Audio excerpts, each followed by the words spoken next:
Ouais, je te montre. Coucou. Donc il n'y avait rien, il n'y avait qu'une pelouse.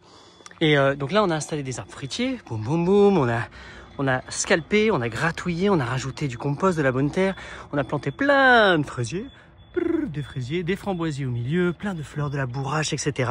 Donc tout ça c'est censé exploser, il y a de la sauge, il y a de la consoude, donc il y a plein de plantes pérennes entre chaque arbre qu'on va nanifier, donc on va essayer de tenir à une taille assez petite pour qu'il donne une abondance de fruits, mais qu'on peut quand même récolter aussi ici.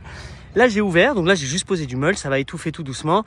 Et l'année prochaine ou à l'automne prochain, on va pouvoir installer d'autres types de plantes. Pour l'instant, c'est le caca des chats. Alors, il y en a beaucoup qui se plaignent, ah, dans le paillage, il y a les chats qui viennent faire caca. Moi, ça me dérange pas trop, je les récolte, hein, je récupère, c'est pas trop grave. Ça leur donne au moins des toilettes, ça évite de faire caca partout, je récupère tout ici.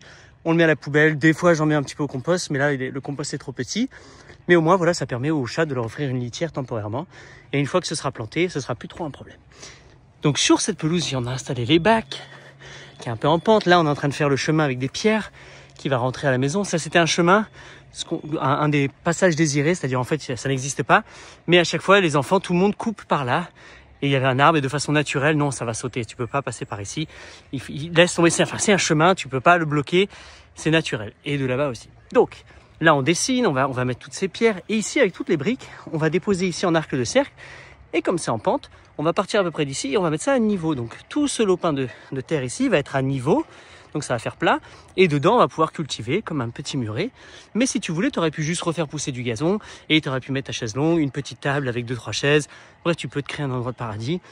Nous, forcément, on veut plus de plantes, toujours plus de plantes. Donc, on va faire ça. Ce qui te permet de marcher ici, de récolter tes fraises, de regarder les fruitiers qui vont arriver quand même là. Et de là, de récolter au même moment plein de petits trucs. On va tout doucement, donc ça on va faire pousser. Alors moi j'aime pas trop, c'est en pente, là tu le vois peut-être pas. C'est en pente, moi j'aurais préféré que ce soit à plat parce que quand les trucs sont en pente, toute l'eau elle ruisselle. Et donc en fait les bacs, c'est comme si toute leur fertilité descendait avec la gravité, c'est tout à fait normal. Donc ces endroits de chaque bac va être beaucoup plus fertile que là-haut. Mais bon, donc moi j'aurais relevé, j'aurais même pas mis de bac à la limite. Mais bon, tu peux faire, chacun fait ce qu'il veut et j'essaie de montrer un peu différentes options. Tout ici, c'est qu'une bâche avec du mulch. On va commencer à intégrer tout doucement des plantes pour remplir le trou, pour éviter que ce soit vide. On va remplir. Tu vois, on a mis même des fruitiers, ça c'est des murs grimpants, tu vois, qu'on va faire monter ici, comme ça on pourra cueillir. On l'a mis en pot parce que des fois c'est des coquines quand même, ça peut passer sous la maison, dans les tuyauteries, etc. Et on veut éviter. Là, truc intéressant, c'était pareil, c'était fermé ici. Il y a plein de menthes qui poussent. Et moi j'ai dit, vous arrêtez pas de passer par ici, vous sautez par-dessus.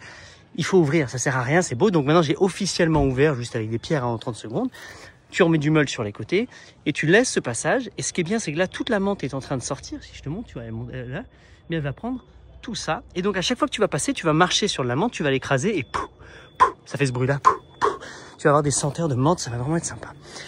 Voilà, on installe, on essaye de bien décaler les plantes sur le côté. Là, c'est pareil, on replante.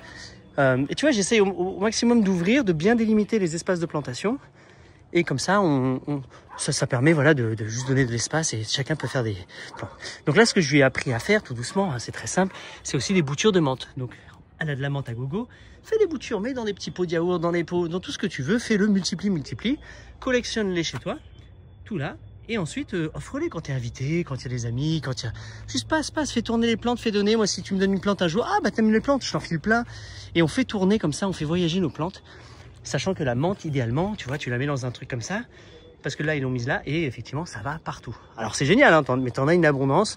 Et ça peut être gênant pour ceux qui n'ont pas trop envie. Voilà, bref, je continuerai l'évolution. Tu vas voir sur les prochaines vidéos. Merci d'être là, c'est cool. Raconte-moi toi qui tu es, ce que tu fais, si tu jardines, etc. Si tu es resté jusqu'à là dans la vidéo, en tout cas, ça me ferait très plaisir. Et donc, pour rappel, on est au Kentucky. Et là, on part ce week-end. On part en direction de l'ouest. Donc, Missouri, Kansas, Colorado, Utah, Wyoming, Montana. Et on va voir s'il y a d'autres projets comme ça, d'autres jardins à transformer, rencontrer les gens et faire de belles choses. Voilà. Ciao, vive la vie. Bye bye.